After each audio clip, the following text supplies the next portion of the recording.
Olá, pessoal, tudo certinho? Então, eu quero conversar com vocês nesse tema referente aos servidores públicos sobre o afastamento para o exercício de mandato eletivo.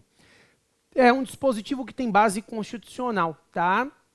O artigo 38 da Constituição, ele, na verdade, não traz só as regras de afastamento, ele define as políticas a serem adotadas, né, as consequências que decorrem da assunção de um cargo eletivo por um servidor público detentor de cargo efetivo. Então, a ideia não é um servidor que pretende se candidatar. Se ele se candidatar, ele tem direito a uma licença para se lançar como candidato. Essa licença costuma ser regulamentada no estatuto do próprio servidor, né? No âmbito federal, a gente tem regulamentação. E aí, trata-se de uma licença para exercer atividade política e se candidatar. Eu gostaria de conversar com vocês aqui nessa pílula acerca da situação em que o servidor é eleito. Então, ele se candidata e ele é eleito para exercer um mandato eletivo juntamente com o cargo efetivo dele. O que vai acontecer? A gente vai dividir aqui em 3 possibilidades. Vou fazer uma tabelinha, você vai fazer comigo, tá? Então, a gente vai colocar aqui, faz esse retângulo, mais ou menos um retângulo, né? A ideia é essa. E aí divide no meio. Não está bem no meio. Divide em 2. Aí põe assim, mandato eletivo, né, o mandato para o qual ele foi eleito, e qual é a providência que vai ser tomada. Eu tenho 3 situações diferentes para vocês colocarem aqui. Deixa eu mudar de cor para a nossa tabela ficar bonita. Então, se ele foi eleito para um mandato eletivo federal, estadual ou distrital.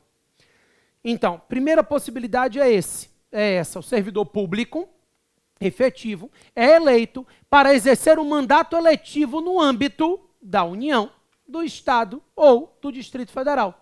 Então, ele vai ser eleito deputado, senador, governador, enfim, presidente. A ideia é de que é um mandato eletivo federal, estadual ou do Distrito Federal.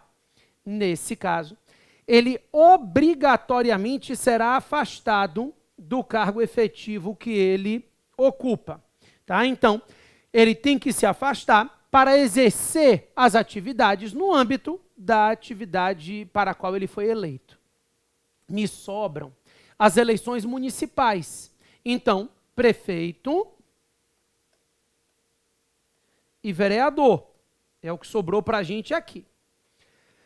Se ele for eleito prefeito, ele também vai ser afastado, mas nesse caso, ele poderá optar pela remuneração.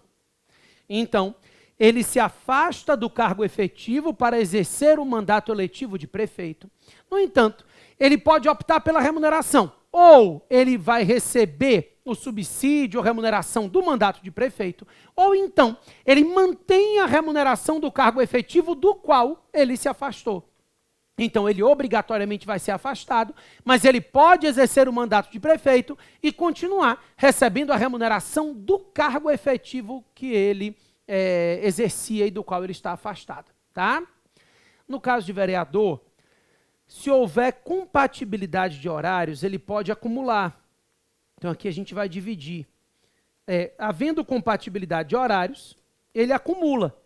E aí, ele acumula as funções e, obviamente, as remunerações, né? Então, se houver compatibilidade de horários do cargo efetivo que ele ocupa com o mandato de vereador, não há problema que ele, ao mesmo tempo, exerça as funções do cargo efetivo e as funções do cargo de vereador. Essa é uma acumulação permitida pelo texto constitucional no artigo 38. Acumula funções, acumula também as remunerações.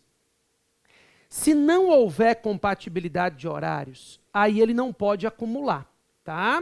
Então, não havendo compatibilidade de horários, a acumulação nunca é permitida. Então, nesse caso, ele vai ter que se afastar do cargo efetivo para exercer o mandato de vereador, mas ele também vai poder optar pela remuneração. Então, não havendo a compatibilidade de horários, ele não pode acumular, se afasta do cargo efetivo, vai exercer o mandato de vereador, mas ele pode receber o subsídio de vereador ou optar por continuar recebendo a remuneração do cargo efetivo que ele ocupava e do qual ele está afastado, tá? Pessoal, com isso entendido, quero que você saiba que em todos os casos em que esse servidor se afaste para exercer o mandato eletivo, estou falando das situações de afastamento, ele continuará contribuindo para o regime próprio de previdência dos servidores públicos como se estivesse em atividade. Então, nos casos de afastamento, não me importa quem vai remunerar ele vai continuar contribuindo para o regime próprio de previdência dos servidores públicos como se estivesse em atividade, porque todo esse tempo de afastamento será computado como tempo de contribuição para fins de aposentadoria no regime próprio de previdência dos servidores. Ok? Valeu, pessoal. Até a próxima, hein?